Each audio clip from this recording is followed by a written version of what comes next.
Dernière nouvelle 24 heures. Le ministre de la Transition écologique, Nicolas Hulot, a appelé les zadistes à saisir la main tendue du gouvernement et à régulariser leur situation avant le 23 avril. Aucune ligne n'a bougé, ont rétorqué les opposants.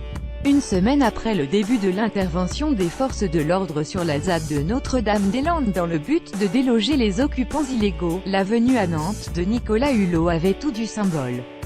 Ministre de la Transition écologique, l'ancien présentateur est un opposant historique à la construction de l'aéroport de Notre-Dame-des-Landes. Il y a un an, Nicolas Hulot aurait même obtenu des garanties à ce sujet de la part d'Emmanuel Macron en échange de son entrée au gouvernement. Depuis, le projet a été abandonné mais ses opposants continuent d'occuper le terrain.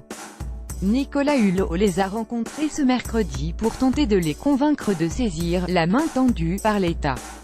Lire aussi, quel avenir pour la ZAD de Notre-Dame-des-Landes après les expulsions.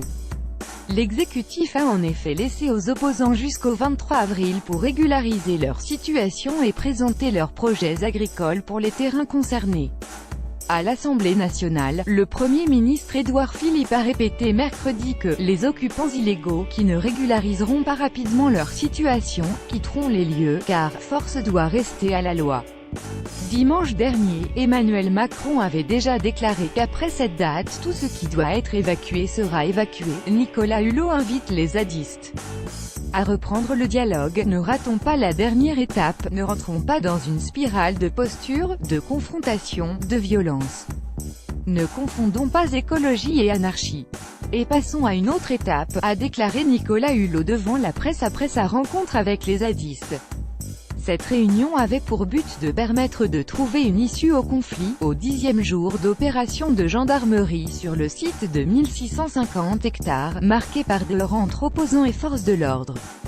En invitant les zadistes à reprendre le dialogue, interrompu le 9 avril par les opérations d'expulsion et la destruction de 29 squats en 4 jours, la préfète de région, Nicole Klein, veut leur offrir une porte de sortie et tâcher d'éviter une évacuation de plus grande ampleur.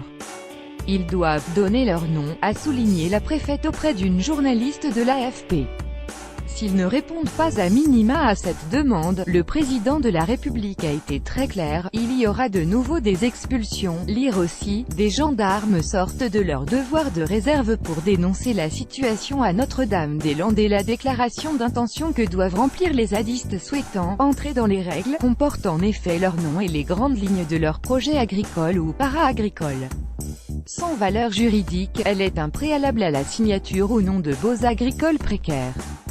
À l'heure actuelle, les seuls qui sont en situation régulière sont les 4 agriculteurs historiques qui ont demandé la rétrocession de leurs terres et ceux qui ont une convention d'occupation temporaire qui souvent exploitent les terres sans habiter là, avait détaillé Madame Klein mardi.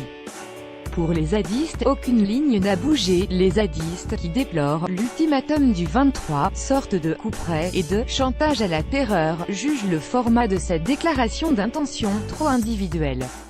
L'État ne fermera pas la porte à des coopératives ou à des GAEC, groupements agricoles d'exploitation en commun, NDLR, mais ce ne sera pas le Larzac, ça a été dit, avait précisé à l'AFP Madame Klein.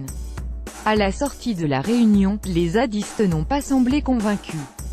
Aucune ligne n'a bougé, a regretté Marcel Thébault, l'un des 4 agriculteurs historiques de Notre-Dame-des-Landes.